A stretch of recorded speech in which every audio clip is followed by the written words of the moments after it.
So Dr. Batra is here, and several of us had the pleasure of working with her 20 years ago, and when she retired, almost exactly 20 years ago. And I will say that this event is very long overdue, partly because of a family tragedy. Her great husband, Dr. Lek Batra, passed away, and partly because the USDA is a little slow to get around to things. We have never honored both her career here and, of course, for many of you, her incredible career in bees in general. So I'm very happy to start this off. I will say that this actual event partly came about from Dr. Sarah Kocher, who we chatted last fall. I think I was writing something about her bees, and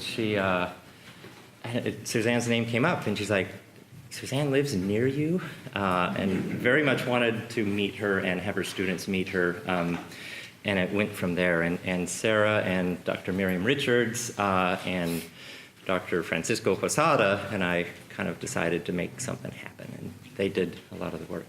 So very briefly, you will hear much about Suzanne's work with bees, because that's the interest of many of you. But of course, this is a reprint from the paper that started much of the discussion around social behavior. And it's not just because she coined the term eusocial, which was phenomenal and as she'll say, is much used and perhaps much abused since then, but if you look at this reprint, and we will scan it properly and have it available, look at the illustrations, look at all of the elements of natural history in it. It's just amazing. And this was when she was some 25 years old, I bet, and finishing her PhD in 4 years after graduating from Swarthmore. And I will say that part of the reason that I think Suzanne's again, maybe at some level institutionally we haven't come to recognize Suzanne as much as we are a honeybee lab, and she was the oddball for her entire career here since 1974. And so despite that, she did phenomenal work for the USDA on a number of topics. And I'm going to highlight just some of those quickly because you'll hear plenty about her bee work. And it wasn't appreciated, I'd say. We would say. In fact, this pollinator task force came out in the Obama era, and it did recognize the all other bees, but while she was here, it was kind of a honeybee story, at least locally, at least for USDA. And she persevered. This is her very close to here, probably over by our old building, collecting her bees, and she was a phenomenal scientist, despite the name of her lab changing multiple times and her job duties changing from biocontrol to Africanized honeybees, and then of course her passion. Here's Suzanne in her own garden a couple of days ago.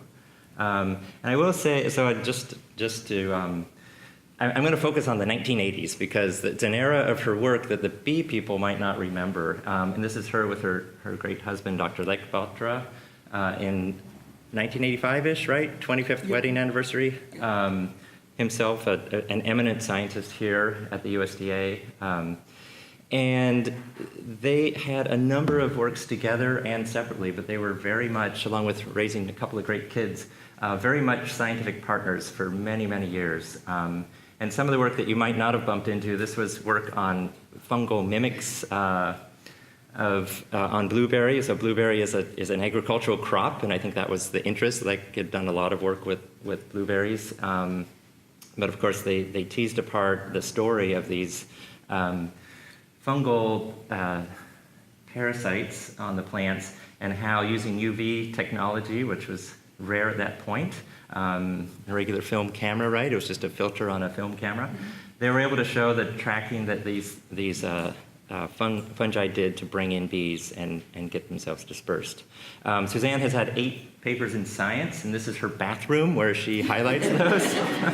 That's the extent of her advertising her great exploits as a scientist. She's a very modest person, but and they were all very different papers, from bees to this, to biocontrol. This is one, not just a little note on biocontrol, but I think an 8-page paper, a pretty lengthy paper. 7-page paper in Science also. And you'll see here, and this will come up today, that she's very careful with language and with describing things. And so she really, in a formal way, tried to lay out the different aspects of biocontrol. And that was because she was in an applied lab, and they said, you're a biocontrol expert. So she went to Europe, collected insects, and really became a leading figure in biocontrol before coming back to bees a few years later. She also dabbled in honeybees, and helped push the identification using wing venation of Africanized honeybees here. And in particular, I like this part of this paper. She's not a computer fan, right? I would say no email, no computer at home. But she was able to invoke some pretty heavy-duty, both imaging software in Fortran, Dr. Seeger, and make this work. And it was adopted widely as part of a way to identify Africanized bees.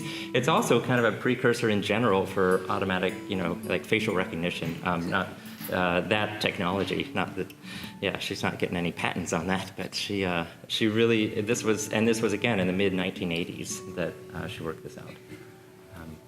Okay, so that's, I just wanted to highlight a couple of the diverse things of her career here, and then say we will have a really nice extensive review of her bee work by Dr. Posada right now. And throughout the day, I just think, the main thing is Suzanne's very informal. If you want to ask her questions, I think on her part of the time, she will be right here in her chair and just tell a story or two, and also be available. She wants to meet, she loves students, mentoring students, and she would very much like to do that. But just wanted to, just so happy you're back in town after your New York. She's sort of in 2 states each year. She has her family home, actually, where she grew up in Saranac Lake. And so she, thanks to her daughter and son, got down here safely. After a tumultuous winter, she broke her hip, among other things, and just bounced back from that. So Francisco will come up now.